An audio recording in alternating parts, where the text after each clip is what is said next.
All right, here we go, folks. It is the Locked On NFL crossover for the Thursday edition. Lions and Eagles. Matt Dery, host of the Locked On Lions podcast, with our buddy Louie DiBiase from Locked On Eagles on this a Thursday, November 7th, and a Friday, November 8th. Folks, we're getting ready. This is it. Detroit and Philadelphia. Louie, this is fun, man. Actual regular season football to get into. We gotta jump right in. This will be fun. How you been? I'm doing good, and it's the second time in back-to-back years we've done a show together. Hopefully, the game's a little bit more closer for both sides this year, and hopefully it's an entertaining game. But I'm so ready for the regular season to get going. Love a lot of the offseason, draft season, but, there's nothing like the regular season in the NFL. And it's a sold-out game, Matt. The first time since 2019, I guess, a game has only had standing room tickets available.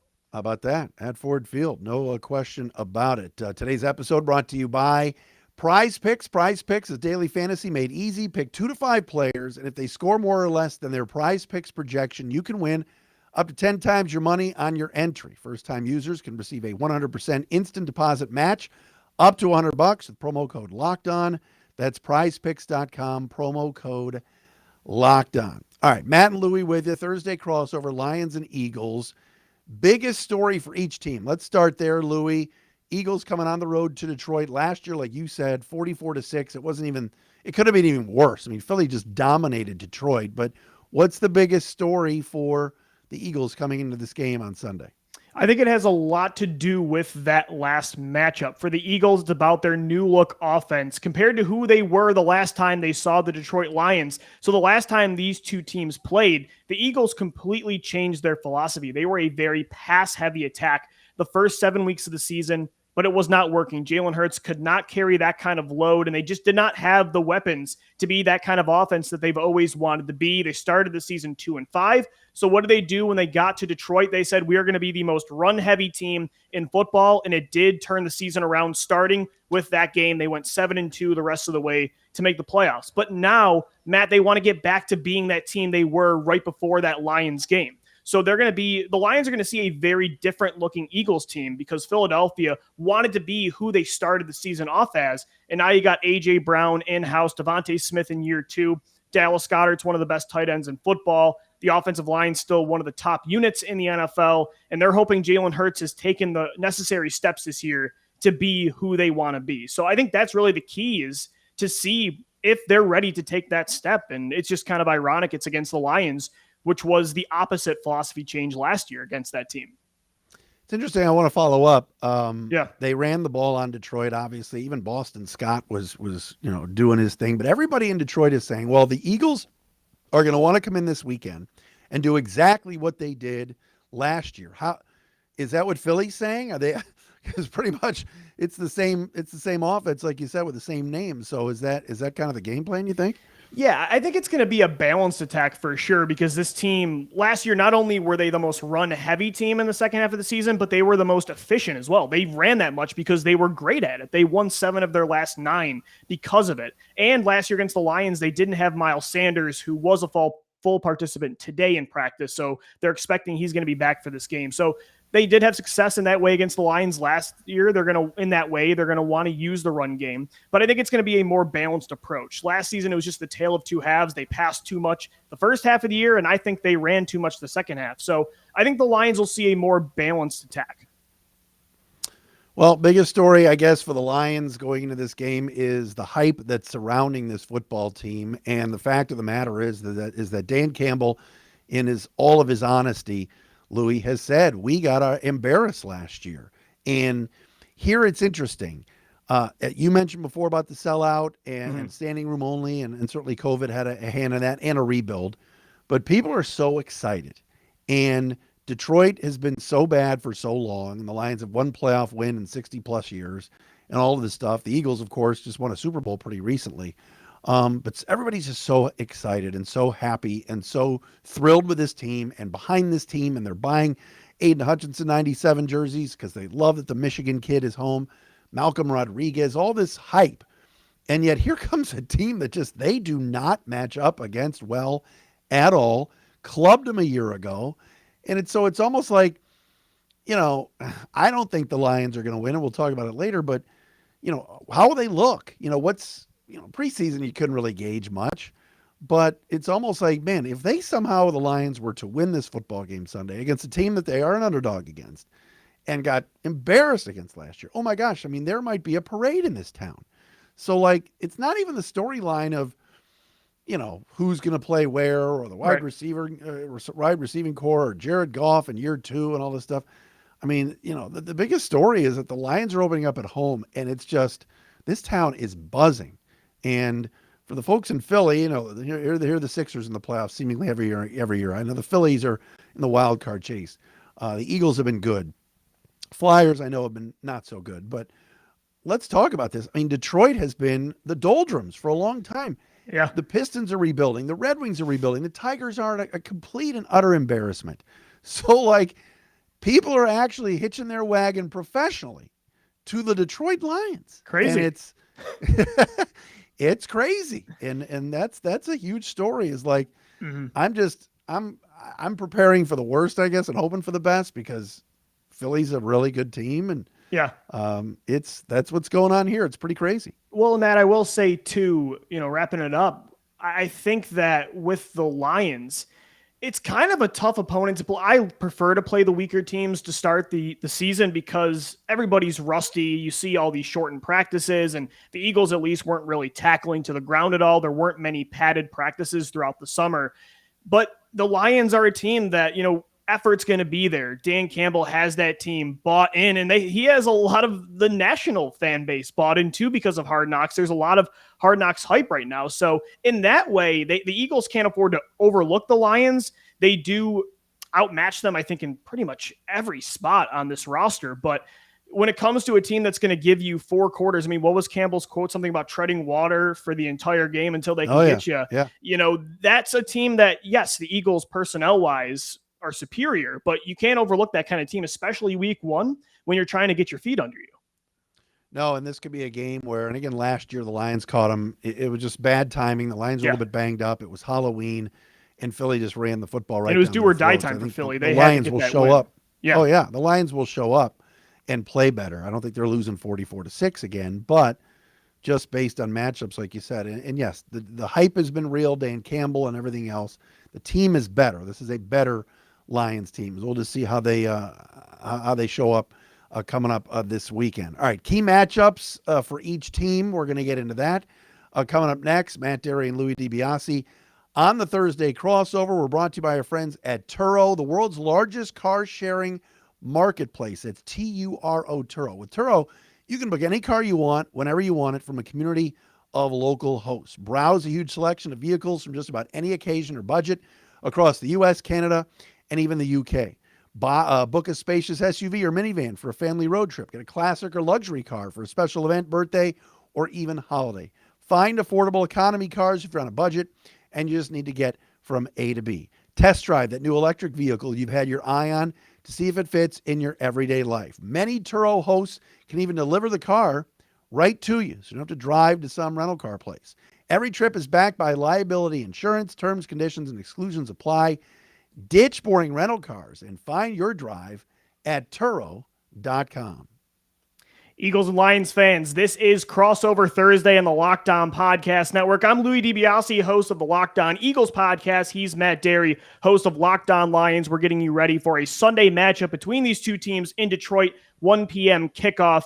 And Matt, we talked about the biggest storylines to start the show, and now we're going to get into some key matchups for both teams. When it comes to the Lions for you, a matchup, give me a matchup on offense for the Lions and on defense that you feel like they need to win if they have a chance at beating Philly as the clear underdogs. Well, I don't know what side Brandon Graham is going to line up on, if it's going to be left or right. But I think here's a Detroit guy coming home, the pride of Detroit Crockett, and hasn't played in a year. And I'm terrified that he is going to just run around Taylor Decker and Penei Sewell. Now, Sewell and Decker are very good bookend tackles, but Graham boy, what a pep in the step he's going to have after missing the last year and to be coming home. So that's something I think that that both Lions and Eagles fans listening and watching right now need to keep an eye on. Taylor Decker is excellent left tackle. Penei Sewell is very good at right tackle. But watch Graham and keeping Jared Goff, to me, clean. That's one that I would take a look at. I'm not overly concerned in thinking that the Lions' O line is bad and that Goff's going to get destroyed, but I think Graham's going to have a pep in his step, and that should be interesting to watch. Defensively for Detroit, I mentioned before, we mentioned the name Aiden Hutchinson, but how is he going to do in his first NFL game against, some RPO stuff Great test. that I know, right, Sirianni and the Eagles staff are going to kind of put in there with Jalen Hurts, because it's one thing to go, all right, Aiden Hutchinson has made the jump now from college to the pros. He looked the part in the preseason, got in the backfield against Atlanta, had a good game against Pittsburgh. The Colts padded practices, the joint practices in Indy, he did well. But now it's like he's going to want to go get in that backfield. And it's like, ooh, RPO. Uh-oh, he didn't see a ton of that at Michigan.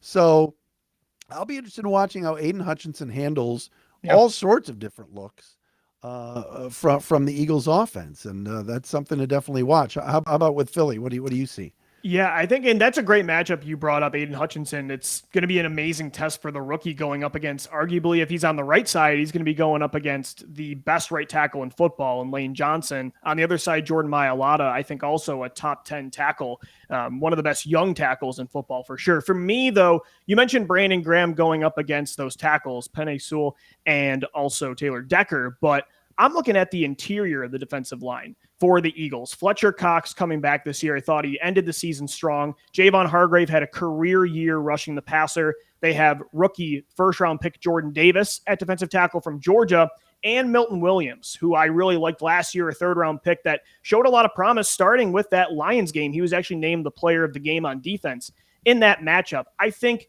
non-mobile quarterbacks do not like pressure up the middle.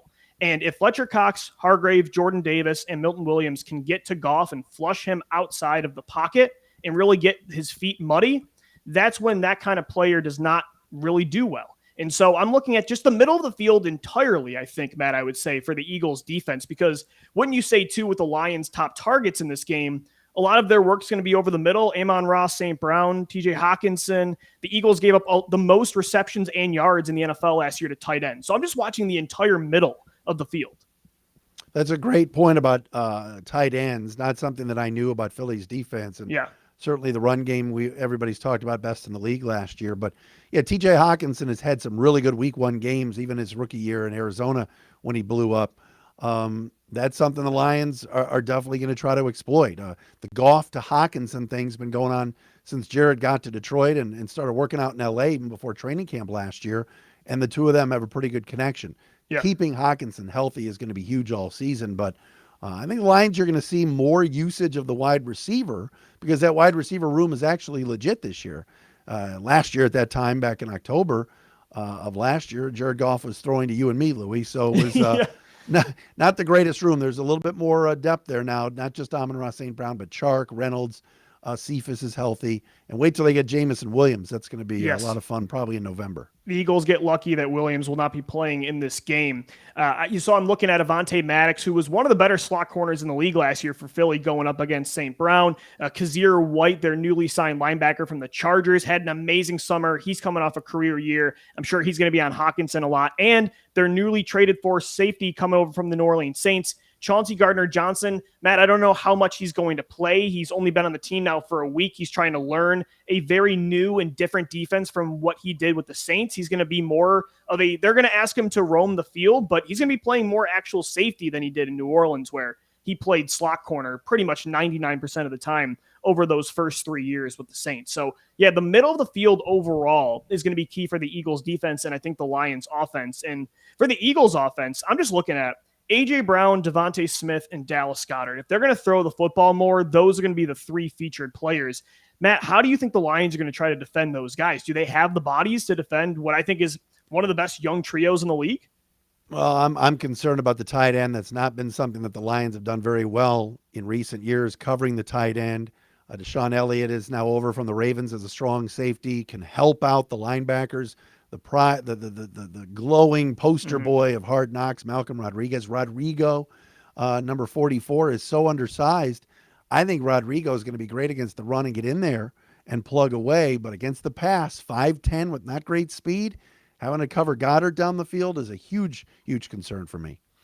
We're going to get into our predictions and final thoughts coming up next right here on Crossover Thursday. Locked On Eagles and Locked On Lions. Don't go anywhere. All right, Eagles fans, Lions fans, we're wrapping up this edition of Crossover Thursday on the Locked On Podcast Network, your team every day. I'm Louie DiBiase of Locked On Eagles. He's Matt Dery, host of the Locked On Lions podcast. We got this game coming up Sunday at 1 o'clock in Detroit. So, Matt, to get our predictions for this game, we looked at the key matchups, the key storylines. The Eagles blew Detroit out last year. Are you feeling like it's going to be the same outcome? Do you think this is going to be a closer game? Could the Lions pull an upset? What's your gut telling you right now on Thursday with a few days to go before this matchup? I think that the Lions just do not match up well. I said it earlier. I'll say it again. I don't see Detroit winning this football game. I love the direction they're going. I think they've got a good team. I think they're about a 6-7 win team, so they're going to improve from a year ago. But Philadelphia, to me, is the class of the NFC East. I would pick them to win it. I don't think Dallas is as good as Philly. You mentioned Gardner Johnson, all of these pickups that have been made by Howie Roseman. Nakobe Dean, who many Lions fans, including me, wanted the Lions to draft, slides to them. It would be such Lion luck if Dean has a little interception this weekend. Jordan Davis up front scares me a bit. And I think that Lions interior of the defensive line with Onwuzurike hurt, Brockers aging a bit. Aleem McNeil's a good second-year player, but I think Philly can really take advantage of the middle of that offensive line and jam things up front and get 6, 7, 8 yards a chunk on the ground against Detroit in that role. So I'm looking at this as Vegas has it at around 4. Yep. I could see a game where it's 27-16 late, and maybe the Lions get a touchdown late to cover or push. Yeah. But I kind of see a Philly win with maybe a late push or cover for Detroit. But I see kind of a 27-16, 27-22 final score for Philly. How about you? Yeah, I actually had a similar score. I think the Eagles do win this game 31-17. I do feel like it's going to be a much more competitive matchup than last year's game in the middle of the season. I just think overall the Lions last year, they lost a lot of games, Matt, by, a possession or only a few. What did they finish 3-3 down the stretch? So, right. Yep. Yeah, you look at this team as not a pushover. This is not a team to overlook, but I do think the Eagles, unlike past years where the Eagles were preseason favorites and were hyped up throughout the offseason for moves they made, this year's team just feels a lot more mature, a lot more actually talented, and it's going to, I think, lead to sustained success compared to the dream team of 2011, Chip Kelly's new look team of 2015. Even the following seasons after the Super Bowl, the Lions caught them in 2019, week 3, and beat them. I think this team is actually going to meet those expectations more. So I think it's going to be a great battle, two great cultures, but I think the Eagles are overall, Matt, just a couple years ahead of the Lions right now when it comes to just pure talent on both sides of the ball. Sirianni got a lot of beef from fans and media after that very shaky, no pun intended, opening press conference where he was all over the place.